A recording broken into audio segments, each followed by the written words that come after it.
What else can I talk about here? I've already given a few child stories. I talk a lot about my gaming history. I talk a lot about how, I started playing games when I was 4 years old. It's, I guess there are people out there, who have played more games than me, obviously. There are people out there who understand these games better than me, I'm sure, but, isn't the most important person to you? Understand that can sound a little bit selfish to some people, but, I don't know, man. I just sort of, I take it on the chin, really. I'm not someone who, so I'm just seeing if there's, me talking up ahead. I don't know how long it is from now, but, somewhere in this recording, I'm actually going to start talking in the past. Ooh, spooky! Me in the future being overtaken by me in the past. Isn't that something weird? Oh, man. Oh, but yeah, I don't know. I've said enough, I think, about my history with video games. I mean, there can never be enough, to be honest, actually. I can never say enough about my history with video games, because, my life for years has been video games. I keep constantly telling people my experiences that I had with Call of Duty back when I actually liked Call of Duty. And Call of Duty was a good game for me. Back when I first played Modern Warfare and Modern Warfare 2 had just come out. It was a good game. Modern Warfare was alright, I suppose, for an FPS on a console. It wasn't too bad. I mean, the thing that everybody hates about, oh god. The thing that everybody seems to hate about, shooter games like Call of Duty, especially Call of Duty, is just the players. That's it. It's never the game, it's the players. A lot of players will put the blame on the FPS, oh, the game is lagging, blah blah blah. But generally that's just your internet connection. It's never the game's fault. The game is designed to, run pretty smoothly. It's your internet problems that cause lag for you, And that's always been the big issue with FPSs, is just not being able to register FPS lag too well. And most people tend to complain about, oh, I didn't see that person shoot me, but somehow they shot me and all that kind of thing. Or being shot through a wall, all that kind of thing. I've experienced all these things. When I played FPSs, I experienced all these things. This sort of level of, oh my fucking god, this game just seems so incomplete because you can't do this and you can't do that, and the game lags here and lags there, and why the fuck can I not do this? I don't know. Call of Duty was fun.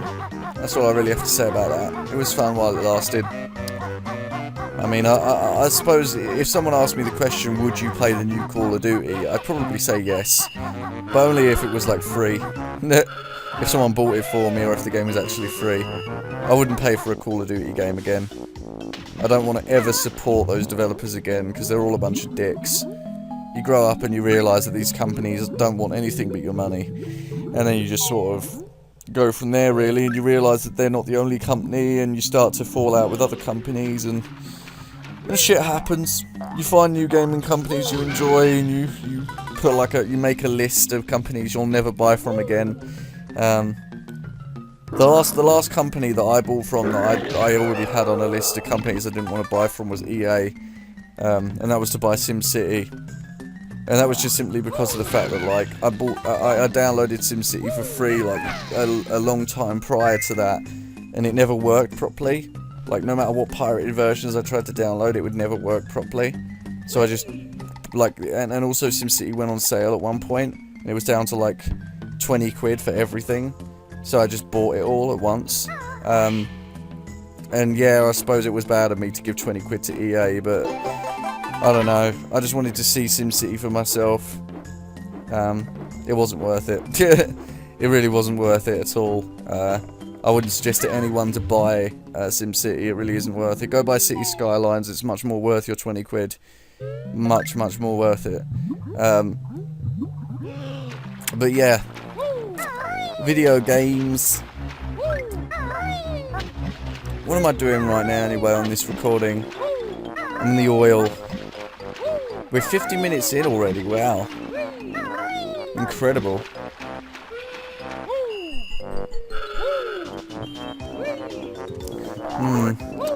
Trying to come up with things to talk about. Like, I'm just sort of maxing, relaxing, and, you know, chilling, all cool, you know, shooting some b-ball outside of the school, when a couple of guys who were up to no good started making trouble in my neighbourhood. I got in one little fight, and my mum got scared and said, "You're moving with your auntie and uncle in Bel Air." Rip Uncle Phil, he was the best.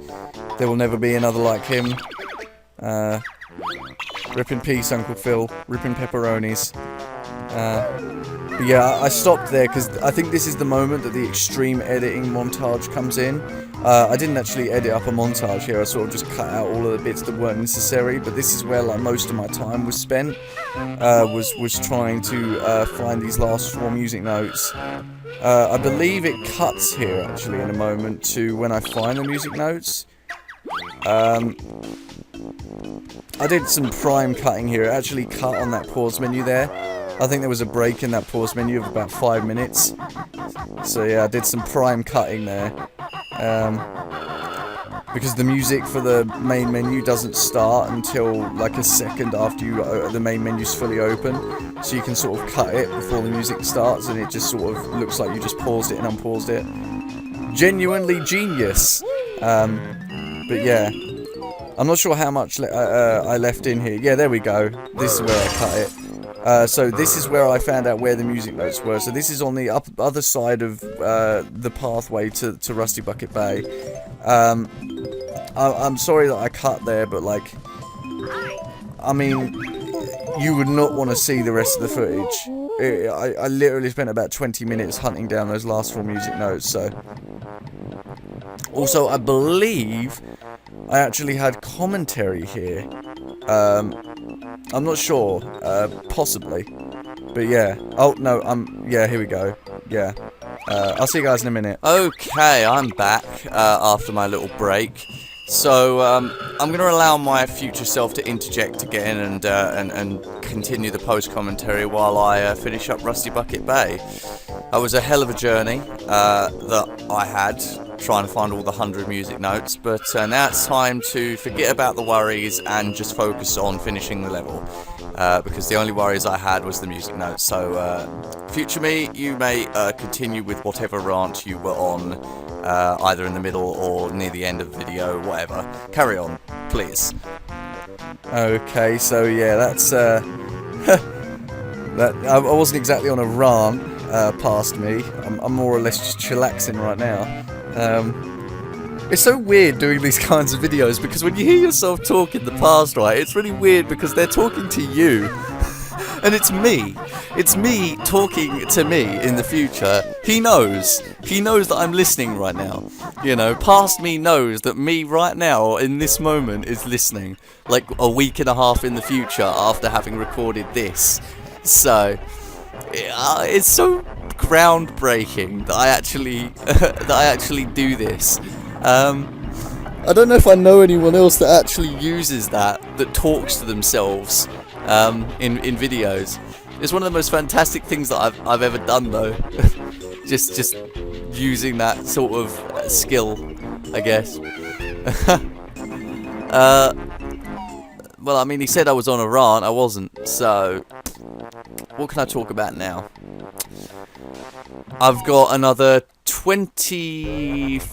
Yeah, about 20 minutes. I've got about 22 minutes I've got left. So, what can we talk about? I think I die again here. But now that I've got all 100 music notes, it doesn't really matter. So, that's good. I guess maybe I can talk about how proud of myself I am for actually doing this, like, all the way through, because I'll tell you a little bit of a secret which you probably won't hear from me again. I had another channel before this one, which is gone now, but it had 5,000 subscribers, and, well, I mean, it was my best. It was the best thing I'd ever done. I actually got a lot of money out of that channel, and I had like a lot of videos on it.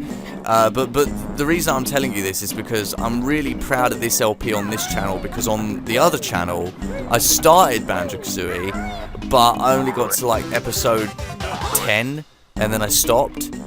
I tried multiple different games as LPs on that old channel, and I just stopped after a few videos. I felt really disappointed in myself every time I tried to start an LP and I just didn't go through with it.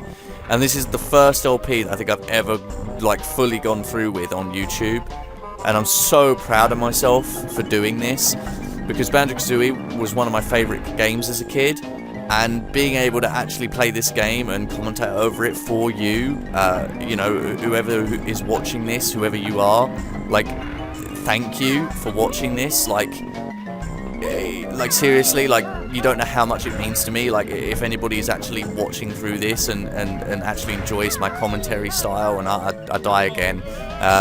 But yeah, you don't know how much it means to me, you know, that people are, you know, if they are watching this, whether it be now or in the future. I don't care if it's 2 years in the future before people are actually paying attention to this LP and watching it.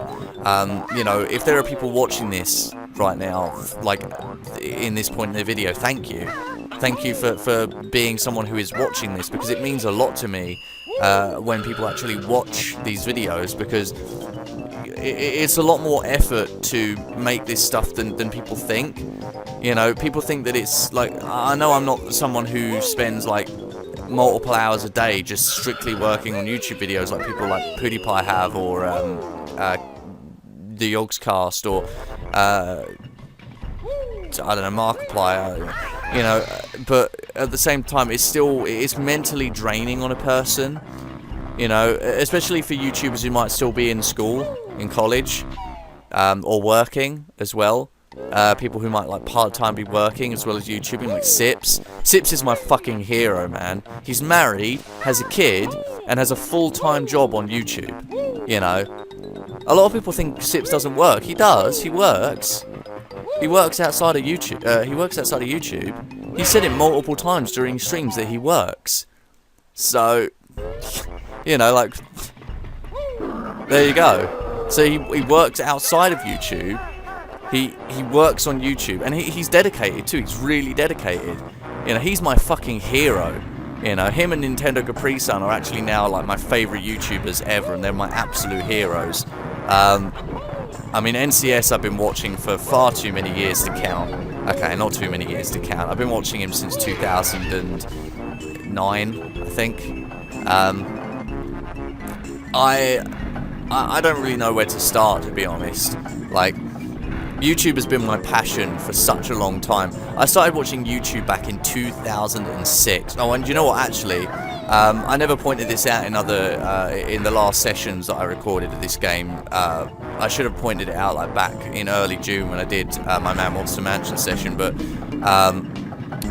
May was actually, I think, the 10th anniversary of YouTube.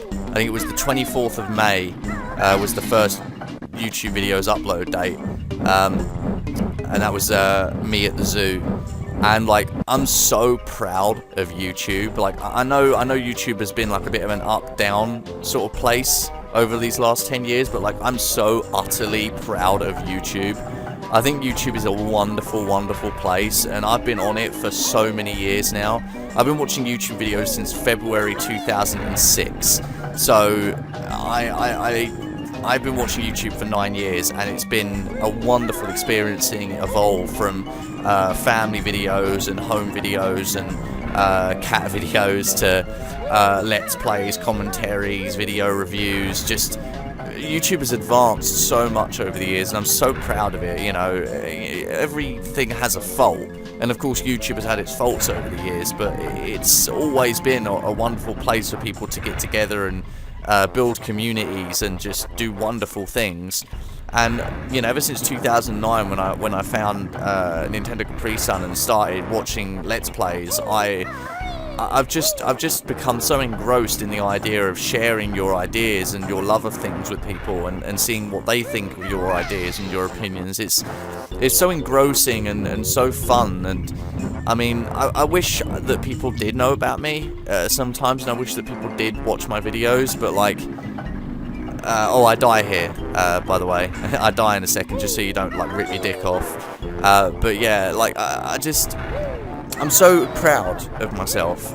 I really am absolutely proud of myself, for coming this far, you know. The dude who commentated with me on Bubble Gloop Swamp, I tried to get him to commentate with me on this, but his mics are gone, like they're broken. I think he's like living somewhere at the moment for the summer where he's left his mics at home, and he can't really do co-commentary. He's even struggling at the moment to get commentary done for his own videos, so I said to him, alright, fine, that's fair enough, man.